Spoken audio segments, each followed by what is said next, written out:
Hello students, welcome to my ग्नू solution. Students, आज की वीडियो में हम डिस्कस करने वाले हैं असमानता जाति और वर्ग के पार्ट 2। इससे पहले की वीडियो में मैंने पार्ट 1 डिस्क्राइब कर रखा है। आज की वीडियो में हम डिस्कस करेंगे कास्ट और क्लास के बीच क्या संबंध है। सेकेंडली हम डिस्कस करेंगे कास्ट और क्लास के बीच क्या डिफरेंसेस है। और थर्डली हम डिस्कस करेंगे समाज में असमानता होने के बावजूद भी किस तरीके का डेवलपमेंट हुआ, किस तरीके के चेंजेस आए और इनइक्वालिटी का डेवलपमेंट पर क्या प्रभाव पड़ा। तो चलिए अपनी वीडियो को स्टार्ट करते हैं। कास्ट और क्लास के बीच संबंध। जैसा कि कास्ट और क्लास दोनों ही इनइक्वालिटी तथा एरिस्टोक्रेसी की ओर इशारा करते हैं। जैसा कि कास्ट और क्लास दोनों ही असमानता तथा कुलीन तंत्र पर बल देते हैं। इसका अर्थ यह हुआ कि दोनों ही शासन तंत्र में उच्च जाति और उच्च वर्ग के लोगों के शासन को ही सबसे अच्छा शासन माना जाता है, सबसे सर्वश्रेष्ठ शासन माना जाता है। और दोनों में ही अमीर लोगों के द्वारा ही सरकार व शासन का संचालन और नियंत्रण होता है। यानी जिसका समाज में स्थान उच्च होता है उसी के शासन को अच्छा माना जाता है, उसी के शासन को बेस्ट माना जाता है।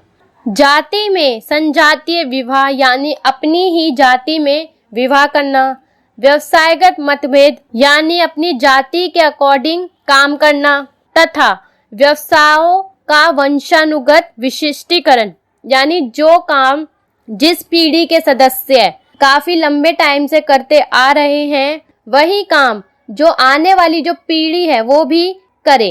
तो इस तरीके से जो व्यवसाय हैं वो हेरिडिटी पर बेस्ड है।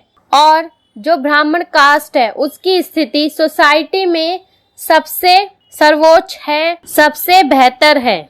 वहीं अगर हम क्लास की बात करें तो क्लास व्यापक रूप से स्वामित्व के आर्थिक आधार पर आधारित होता है। यानी जिसकी इकोनॉमिकल कंडीशन बेटर होगी उसकी सोसाइटी में जो कंडीशन है वो भी अच्छी होगी और उसका जो स्थान है वो भी सर्वोच्च होगा। कास्ट और क्लास दोनों में ही निम्न जाति के लोगों को और निम्न वर्ग के लोगों को हीन भावना से देखा जाता है तथा उनके साथ बुरा व्यवहार किया जाता है। जाति और वर्ग दोनों ही परिस्थिति समूहों और समुदायों का गठन करती है जो संपत्ति, व्यवसाय और जीवन शैली के स्वामित्व के संदर्भ में परिभाषित किए जाते हैं। जैसे कि अगर हम संपत्ति की बात करें तो उच्च जाति के लोगों के पास, उच्च वर्ग के लोगों के पास जो संपत्ति है वो ज्यादा होती है, ठीक है। जो निम्न वर्ग के लोग हैं उनके पास प्रॉपर्टी कम होती है। इस तरीके से अगर हम व्यवसाय की बात करें तो व्यवसाय भी और उच्च वर्ग के लोगों का व्यवसाय अलग होता है, उनके काम अलग होते हैं। और जो निम्न वर्ग है, निम्न जाति के जो लोग हैं उनका व्यवसाय अलग होता है। और इस तरीके से अगर हम जीवन शैली की बात करें, लाइफस्टाइल की बात करें तो लाइफस्टाइल भी इनका बहुत अलग होता है, उनका खान पान अलग होता है, इनका कल्चर अलग होता है। इस तरीके से जाति और वर्ग दोनों ही परिस्थिति समूहों और समुदायों का गठन करते हैं। किसके बेस पर? संपत्ति के बेस पर, व्यवसाय के बेस पर, जीवन शैली के बेस पर। जाति और वर्ग दोनों में ही संपत्ति के आधार पर, व्यवसाय के आधार पर, जीवन शैली के आधार पर निम्न जाति के लोगों में, उच्च जाति के लोगों में, निम्न वर्ग के लोगों में और उच्च वर्ग के लोगों में भेदभाव रहता है। इसके अलावा अगर हम कास्ट और क्लास की सामाजिक सम्मान की बात करें तो कास्ट और क्लास की जो स्थिति है वो भी कास्ट और क्लास की स्थिति सामाजिक सम्मान से जुड़ी हुई है। इसका अर्थ यह हुआ कि जिस वर्ग की, जिस जाति की समाज में कंडीशन बेटर होगी, जिसका स्थान उच्च होगा, उसको समाज में सम्मान भी उतना ही दिया जाएगा। यानी उनका सोसाइटी में जो सम्मान है वो ज्यादा किया जाएगा, ठीक है। उनके साथ अच्छा व्यवहार किया जाएगा। इसके विपरीत अगर हम निम्न जाति के लोगों को देखें, निम्न वर्ग के लोगों को देखें तो उन्हें समाज में उतना अच्छा स्थान नहीं मिला हुआ, उनकी जो कंडीशन है वो बहुत ज़्यादा दयनीय है और समाज में उन्हें हीन भावना से देखा जाता है। तो इस तरीके से कास्ट और क्लास की जो स्थिति है वो सामाजिक सम्मान से भी जुड़ी हुई है। अब नेक्स्ट हम देखेंगे कास्ट और क्लास के बीच क्या डिफरेंसेस है। जैसे कि कास्ट और क्लास अन्य कई मामलों में एक दूसरे से भिन्न भी है, ठीक है। जैसे कि अगर हम कास्ट की बात करें तो कास्ट एक बंद व्यवस्था है, लेकिन जो वर्ग है, वर्ग एक खुली व्यवस्था है। कास्ट में जो जिस जाति में जन्म लेता है वह उसी जाति का व्यक्ति माना जाता है, वह उसी का सदस्य माना जाता है। लेकिन अगर हम क्लास की बात करें तो क्लास में ऐसा नहीं है। कोई भी व्यक्ति हार्ड वर्क करके अपनी क्लास को चेंज कर सकता है, यानी वो निम्न क्लास से अपर क्लास में जा सकता है। कास्ट में व्यवसाय निश्चित होते हैं, यानी जो जिस जाति में जन्म लेता है वह उसी के आधार पर वह उसी जाति से रिलेटेड काम करता है। लेकिन वर्ग में ऐसा नहीं है। वर्ग में व्यवसाय निश्चित नहीं होते, यानी कोई भी व्यक्ति अपनी मनपसंद का व्यवसाय कर सकता है। अपनी एबिलिटी के अकॉर्डिंग, अपनी कैपेसिटी के अकॉर्डिंग कोई भी काम कर सकता है। कास्ट में अपनी जाति से बाहर विवाह करने की अनुमति नहीं थी। लेकिन अगर हम क्लास की बात करें तो क्लास में कोई भी व्यक्ति किसी भी क्लास का क्यों ना हो, वो अपनी क्लास से बाहर भी विवाह शादी कर सकता था। तो इस तरीके से कास्ट में अंतर विवाह को प्रोत्साहन दिया जाता है, लेकिन क्लास में अंतर विवाह का कोई मायने नहीं रखता। कास्ट में किसी भी तरीके की फ्लेक्सिबिलिटी नहीं है, यानी जो जिस जाति में जन्म लेगा वह उसी जाति के व्यक्ति से विवाह करेगा और वह उसी जाति से रिलेटेड व्यवसाय करेगा।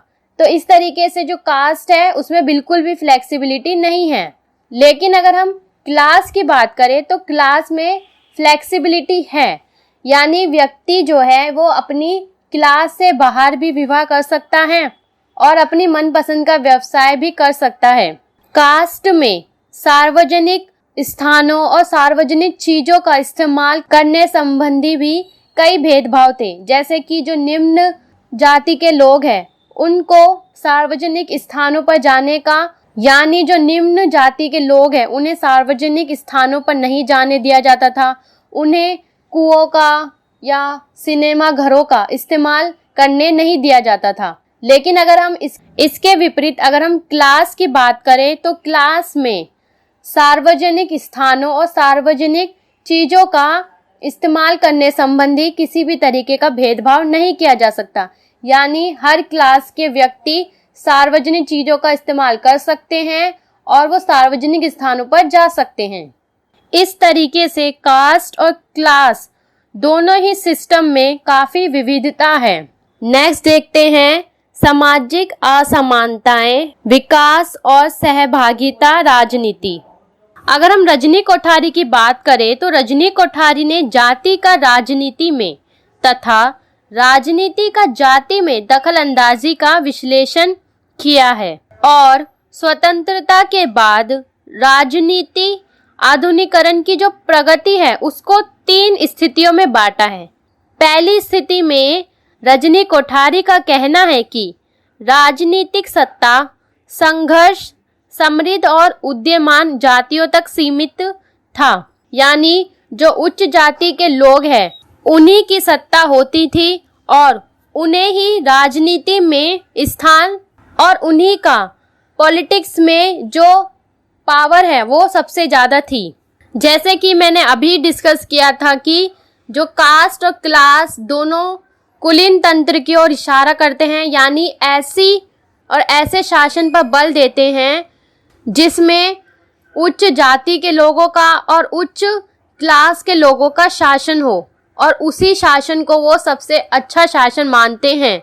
तो इस तरीके से राजनीतिक सत्ता समृद्ध और उद्यमान जातियों तक सीमित थी। दूसरी स्थिति में रजनी कोठारी का कहना है कि निम्न जातियों में गतिशीलता आई तथा वे स्वयं राजनीति क्षेत्र में पहुंच रहे हैं।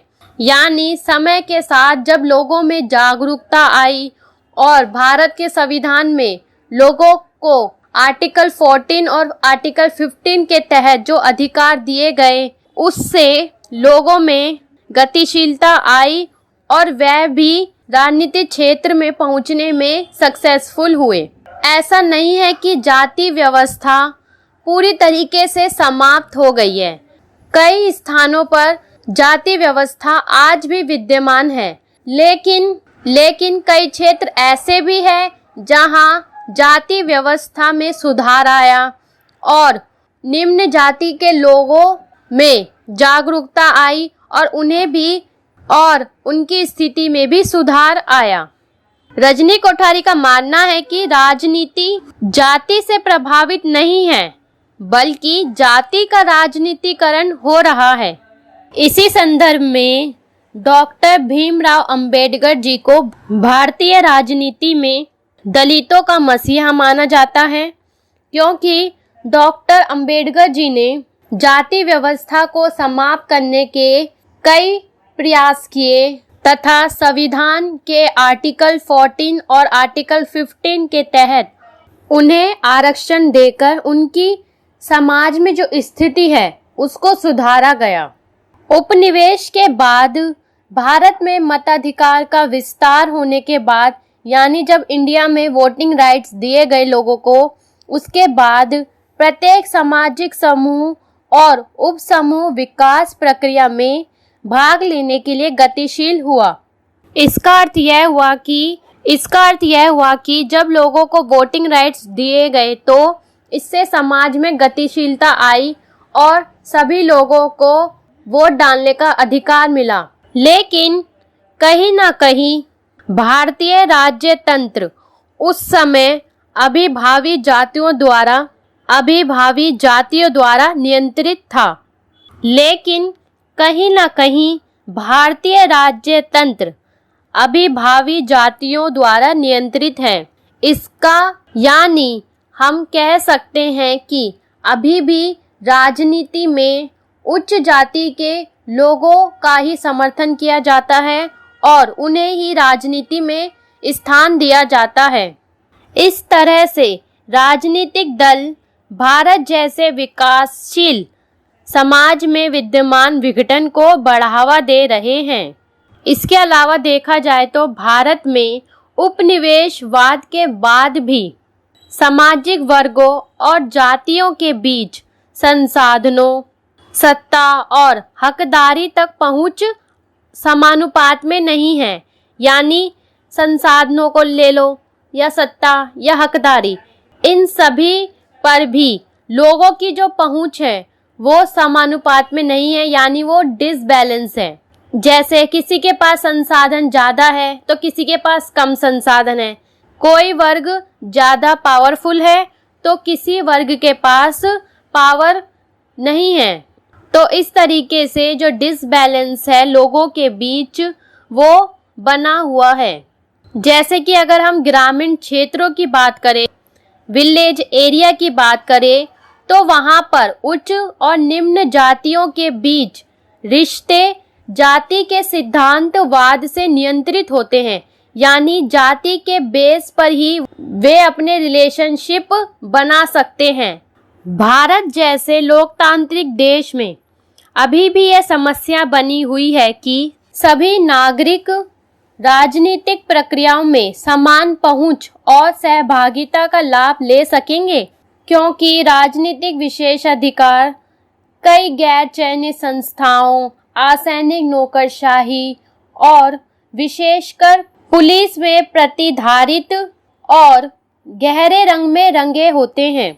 यानी जो पॉलिटिक्स में सत्ता है, जो पॉलिटिक्स में पावर है, वह ऐसे लोगों के हाथ में होती है, ऐसे अमीर लोगों के हाथ में होती है जो केवल प्रबल स्वामित्व वाले वर्गों और ऊंची जाति वाले लोगों के हितों का संरक्षण करते हैं।